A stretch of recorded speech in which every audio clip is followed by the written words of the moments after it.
আজ আমি আপনাকে একটা ছোট্ট কাহিনী শোনাবো। এটা কোনো এক সময়ের কথা। দুজন বোন জাঁতাকলে গম পেশাই করছিলেন, আর ওনাদের মধ্যে যিনি ছোট ছিলেন তিনি সময় সময় সেখান থেকে ছোট ছোট দানা তুলে খাচ্ছিলেন এবং বিষয়টা উপভোগ করছিলেন। এবার দেখতে দেখতে গম পেশাই সমাপ্ত হলো। এবার পেশাই করা গম নিয়ে সেই দুজন বোন বাড়ি ফিরে আসছিলেন এবং তাদের ফেরার পথে হঠাৎ করে কোথাও থেকে একটি বাছুর চলে এলো। এই দুই বোন ভয়ভীত হয়ে গেলেন আর তাদের হাত থেকে সেই আটা পড়ে গেল, মাটিতে মিশে গেল। এবার এই পুরো ঘটনাক্রমে যদি কারোর বিন্দুমাত্র লাভ হয়ে থাকে, বিন্দুমাত্র আনন্দ পেয়ে থাকে, তাহলে সে কে? সেই ছোট বোন, যিনি মাঝে মাঝেই গমের দানা তুলছিলেন এবং খাচ্ছিলেন। কিছুটা হলেও উনি আনন্দ লাভ করেছিলেন। এবার এরকমই হলো আমাদের জীবনে ভক্তি এবং ভালোবাসা সংক্রান্ত বিষয়ে। মানুষ নিজের জীবনের দৈনিক কাজে এতটাই ব্যস্ত হয়ে পড়েন, প্রত্যেকদিন শুধু কাজ কাজ কাজ কাজ করতে থাকেন, আর তাতে ভক্তি এবং ভালোবাসার জন্য সময় বার করতেই পারেন না। দেখুন, জীবনে ভক্তি আর প্রেমের এই যে ছোট ছোট মুহূর্ত আছে, এগুলো যদি আপনি যাপন করতে পারেন তাহলে তাতেই আপনি তৃপ্তি লাভ করবেন। বাকি সবই আপনার ব্যর্থ বলেই মনে হবে। জীবনে যখনই আপনি কোনো কাজ করবেন, ঈশ্বরের প্রতি সমর্পিত হয়ে সেই কাজ করুন। আর যখনই সময় পাবেন, তাহলে সেই সময় নিজের আপনজনদের দিন। যাদের আপনি ভালোবাসেন তাদের প্রতি যত্নবান হন, তাদের শুভাকাঙ্ক্ষী হন। এই প্রেম আর ভক্তির ছোট ছোট মুহূর্তগুলো আপনার জীবনকে চরিতার্থ করে তুলবে। আসুন আমার সাথে ভালোবেসে বলুন, রাধা রাধা। জীবনে তিনটি বিষয় আছে, তিনটি বস্তু আছে, তারা যেন আপনাকে কখনো বশে না করে নিতে পারে। প্রথম হলো ধন। ধন যতক্ষণ আপনি ব্যবহার করতে থাকেন, যতক্ষণ তা আপনার কাজে আসছে, ততক্ষণ ঠিক আছে, এই ধন আপনার কাছে অমৃত। কিন্তু যখন এই ধন আপনাকে ব্যবহার করতে শুরু করে, বুঝে যাবেন যে আপনার পতনের সময় শুরু হয়েছে। দ্বিতীয় বিষয়, ফেলে আসা অতীত। যাই করুন, আপনি অতীত পাল্টাতে পারবেন না, আর এই সত্যিটা আপনিও জানেন। কিন্তু তাও এর বশবর্তী আমরা হয়ে পড়ি। আর যখন তাই হয়, তখন এই সংসারে আমরা যেখানেই যাই না কেন, যত বড়ই সুখ লাভ করি না কেন, সেই সব আমাদের কাছে তিক্ত বলে মনে হয়। তৃতীয় বিষয়, আপনার আশেপাশের মানুষ ভিন্ন ভিন্ন ধরনের মানুষ হয়, যাদের চিন্তা ভাবনা এবং দৃষ্টিভঙ্গি ভিন্ন ভিন্ন প্রকারের। যদি এদের বশবর্তী আপনি হয়ে পড়েন, তাহলে কেউ বলবে এটা করো, এটা ভালো। কেউ বলবে এটা করো না, ওটা করো, ওটা ভালো কাজ। কেউ বলবে এই দুটোই করো না, অন্য কিছু করো। এই কথাগুলিতে আপনি এতটাই জড়িয়ে পড়বেন যে আপনি লক্ষ্যভ্রষ্ট হয়ে পড়বেন। তাই এই তিন বিষয় থেকে সাবধানে থাকবেন। যদি কোনো কিছু বশ করতে হয়, তাহলে আপনাকে বশ করতে হবে আপনার আজকে, নিজের বর্তমানকে। এটা খুব প্রয়োজনীয়।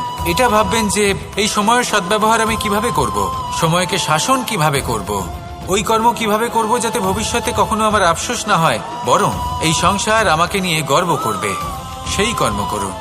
আর যখন আপনি এটা শিখে নেবেন, তখন আপনি নিজেই নিজেকে প্রকৃত অর্থে ভাগ্যশালী করে তুলবেন।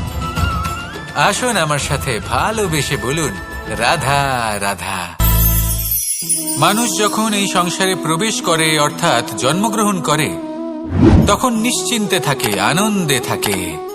কিন্তু যেইমাত্র তার মধ্যে বোধশক্তি আসে, তখন সে চিন্তা করতে শুরু করে। চিন্তা ভবিষ্যতের, সেই সমস্ত বিষয় নিয়ে চিন্তা করে যা ওর হাতে নেই। তারপর বড় হয়, বিবাহ সম্পন্ন হয়, গৃহস্থ জীবন যাপন করে, তারপর আবার চিন্তায় মগ্ন হয়ে যায়। ভাবে এই যে আমার পরিবার, আমি কি ঠিকমতো তার খেয়াল রাখতে পারছি? কাল যখন আমি এই সংসার থেকে চলে যাব, তখন আমার এই পরিবারের দেখাশোনা কে করবে? শেষ পর্যন্ত এই পরিবার তো আমারই উত্তরদায়িত্ব।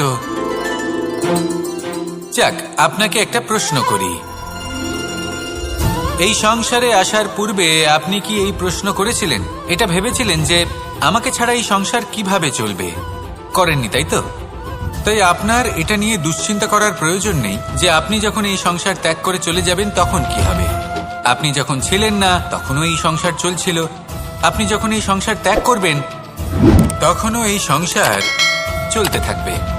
যদি কোনো বিষয়ের প্রভাব থাকে তা হলো আপনার আজকের তথা বর্তমানের কর্ম, অর্থাৎ আজ আপনি কি করছেন, কার জন্য মঙ্গল করছেন, কাকে প্রেরণা দিচ্ছেন, কাকে সাহায্য করছেন, কোন উদাহরণ প্রস্তুত করছেন। আপনি এই সংসারে যে ছবি অঙ্কন করবেন, সংসার সেটাই মনে রাখবে।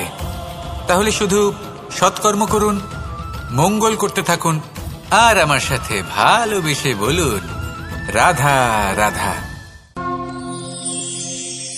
আমরা চাই বা না চাই, আমরা সবসময় নয় কোনো না কোনো লক্ষ্যের দিকে এগিয়ে চলেছি বা কোনো না কোনো যুদ্ধ করেই চলেছি। যেমন যে যুদ্ধ মনের মধ্যে চলছে সেগুলো হলো অন্তর্মনের যুদ্ধ, যেমন পরিবার প্রতিপালনের যুদ্ধ, কর্তব্য পালনের যুদ্ধ, কোনো প্রিয়জনকে না হারানোর যুদ্ধ। এসব যুদ্ধ মনের মধ্যে চলে এবং সেদিক থেকে দেখতে গেলে আমরা হলাম এই সংসারের সব থেকে বড় যোদ্ধা, তাই না? কিন্তু এই সব যুদ্ধে যদি আপনি জয়ী হতে চান তাহলে তিনটি বিষয় আপনাকে মাথায় রাখতে হবে। প্রথম হলো, সেই ব্যক্তি যিনি এই যুদ্ধে পরাজিত হয়েছেন তাকে নিজের থেকে দূরে করে দেবেন না, বরং আপনি তার কাছে যান, তার সাথে কথা বলুন, কথাবার্তা চালান, আলোচনা করুন, তার থেকে পরামর্শ নিন এবং বুঝতে চেষ্টা করুন উনি কি ভুল করেছিলেন এবং সেই ভুল নিজের জীবনে করবেন না। দ্বিতীয়, সেই ব্যক্তি অগ্রসর হয়ে চলেছেন, আসুন আমার সাথে ভালোবেসে বলুন, রাধা রাধা। মানুষের জীবন হলো তার যাত্রা এবং প্রত্যেকের জীবনযাত্রার লক্ষ্য হলো আলাদা। এবার মনের মধ্যে এই প্রশ্ন জাগতেই পারে যে এই জীবনের লক্ষ্যটা গুরুত্বপূর্ণ নাকি যাত্রাটা, এবং এই ভাবনায় আমরা কোথাও না কোথাও সব থেকে গুরুত্বপূর্ণ বিষয়ে ভুলে যাই যে সব থেকে গুরুত্বপূর্ণ ব্যক্তিত্ব হলো আমাদের সাথী, আমাদের সহযাত্রী, যার সাথে আমরা এই যাত্রাপথ সুনিশ্চিত করি। এটা খুব গুরুত্বপূর্ণ।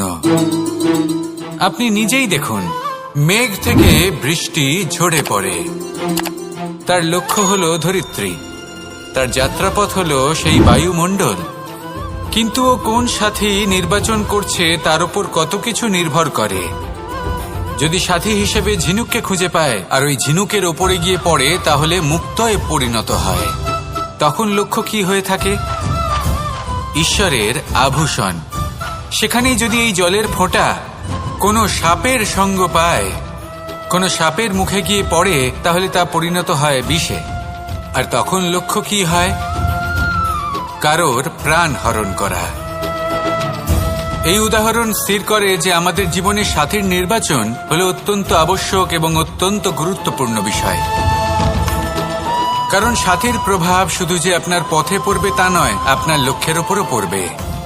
কখনো কখনো কেউ আপনার লক্ষ্য বদলে দেবে, কখনো উচিতভাবে, কখনো অনুচিতভাবে। সেটা আপনার নির্বাচনের উপর নির্ভর করছে। তাহলে একজন শ্রেষ্ঠ সাথী নির্বাচন করুন আর আমার সাথে ভালোবেসে বলুন, রাধা রাধা। মানুষ বর্তমানে নিজের জীবন অতিবাহিত করেন, কিন্তু তার জীবনে অতীতকাল এবং ভবিষ্যৎকাল এই দুটোরই সমান গুরুত্ব রয়েছে। অতীতকাল অতিবাহিত হয়ে গেছে এবং সেটা জীবিত থাকে আমাদের স্মৃতি হিসেবে, এবং ভবিষ্যৎ হলো সেটাই যেটা আমরা শুধুমাত্র কল্পনাই করতে পারি।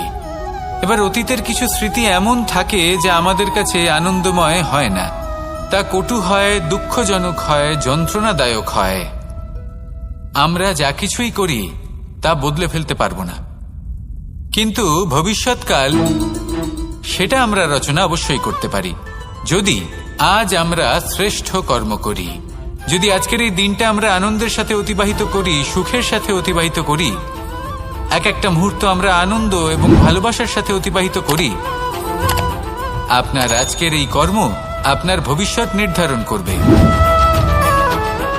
আজ আপনি যেভাবে জীবন কাটাবেন তা ভবিষ্যতে গিয়ে অতীতকালে পরিণত হবে।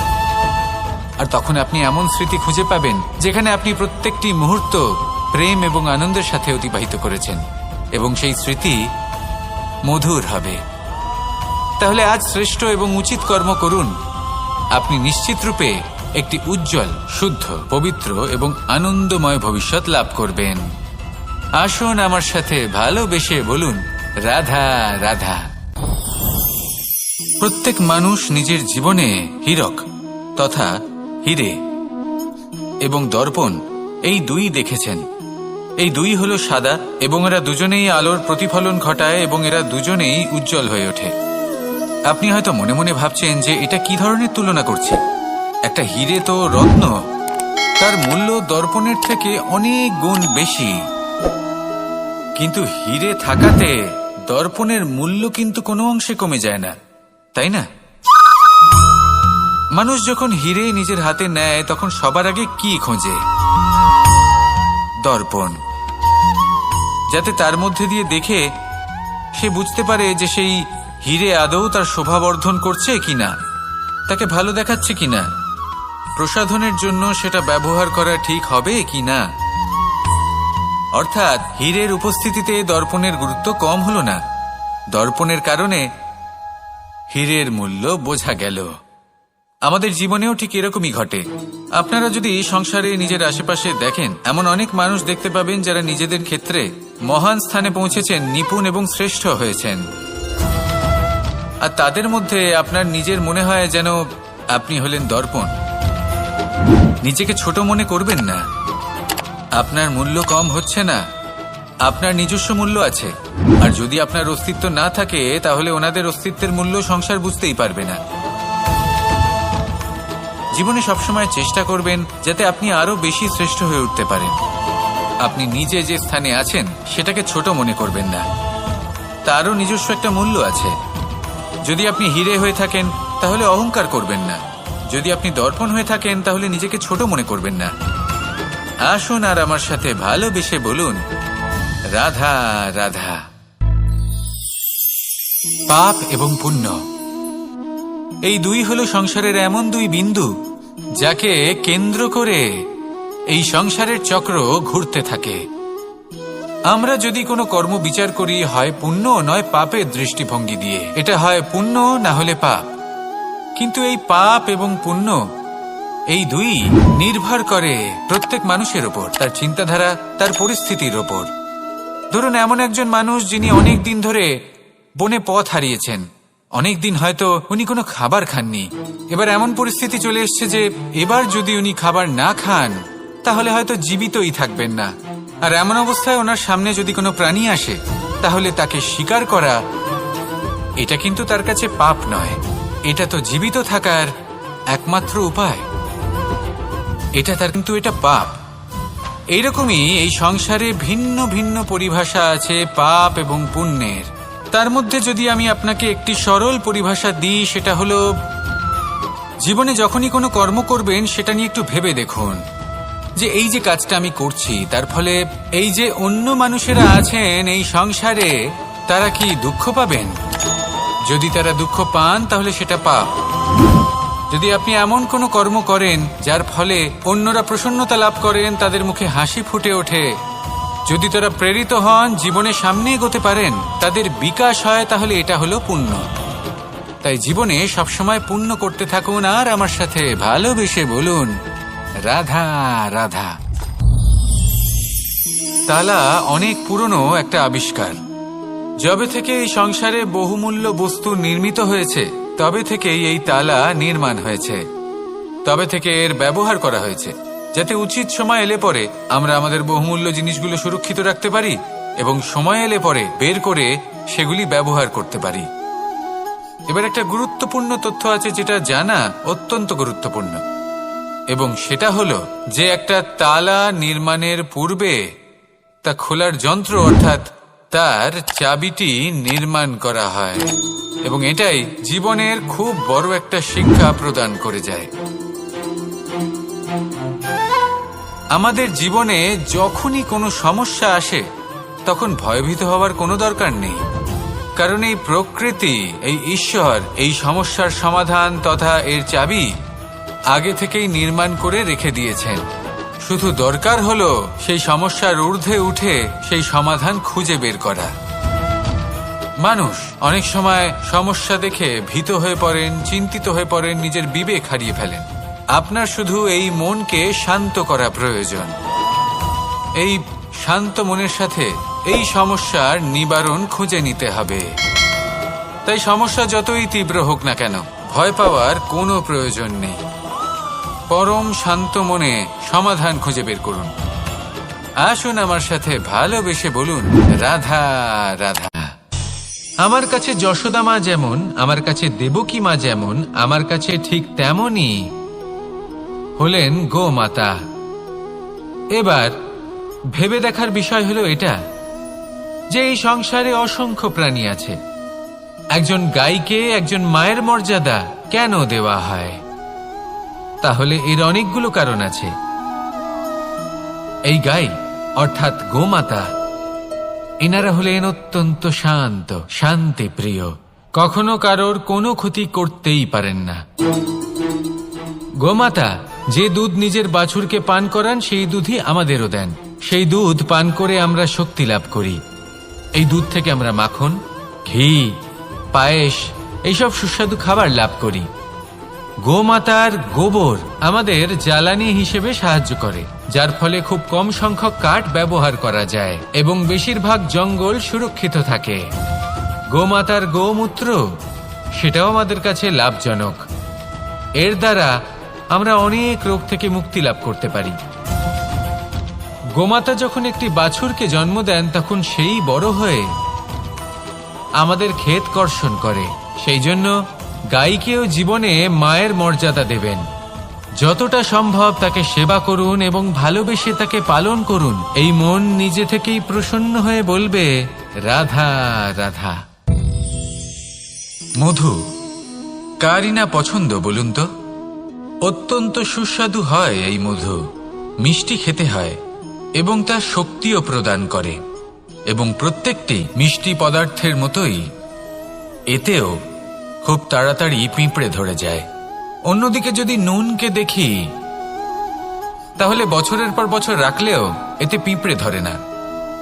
এবার যদি কথা বলি বন্ধুত্বের, তাহলে বন্ধুত্ব নুনের মতো হওয়া উচিত, মধুর মতো নয়। যারা সামনে এলে শুধুমাত্র মধুর মধুর কথা বলবে, পরে এতে পিঁপড়ে ধরে যাবে, এটা নুনের মতো হওয়া উচিত। প্রকৃত বন্ধু হলো সে যে সময় এলে পরে আপনার সামনে আপনার প্রকৃত সত্য তুলে ধরবে, তা সে যতই কঠিন হোক না কেন। আপনার দোষ, আপনার অপগুণ, আপনার খামতি আপনাকে বলতে পারবে, যাতে আপনি সেগুলো শুনে মেনে নিয়ে তারপর নিজেকে শুধরোতে পারেন। এটাই হলো প্রকৃত বন্ধুত্ব। কখনো নিজের জীবনের আশেপাশে মন দিয়ে দেখবেন, অনেক সময় এমন মানুষ থাকেন, অনেক বন্ধু থাকেন, যাদের দেখে আমাদের মনে হয় যে এনারা খুব কঠোর, এনাদের কথা খুব কটু। কিন্তু বেশিরভাগ এমন মানুষের মনটা যদি বুঝতে পারেন, তাহলে দেখবেন তাতে কোনো মালিন্য নেই। এনাদের মন অত্যন্ত পবিত্র হয়। যদি আপনার জীবনেও এমন কোনো ব্যক্তি থেকে থাকে, এমন বন্ধু থাকে, তাহলে তাদের আগলে রাখুন আর আমার সাথে ভালোবেসে বলুন, রাধা রাধা। যতক্ষণ আমরা এই সংসারে জীবিত, ততক্ষণ আমাদের সাথে সবকিছু থাকে। আমাদের ধন, সুখ স্বাচ্ছন্দ্য, আমাদের মিত্রগণ, আমাদের পরিবার, এই সমাজ, এই সবকিছু আমাদের সাথে থাকে। যেদিন আমরা এই সংসারকে ত্যাগ করব, এদের মধ্যে কেউ আমাদের সাথে যাবে না।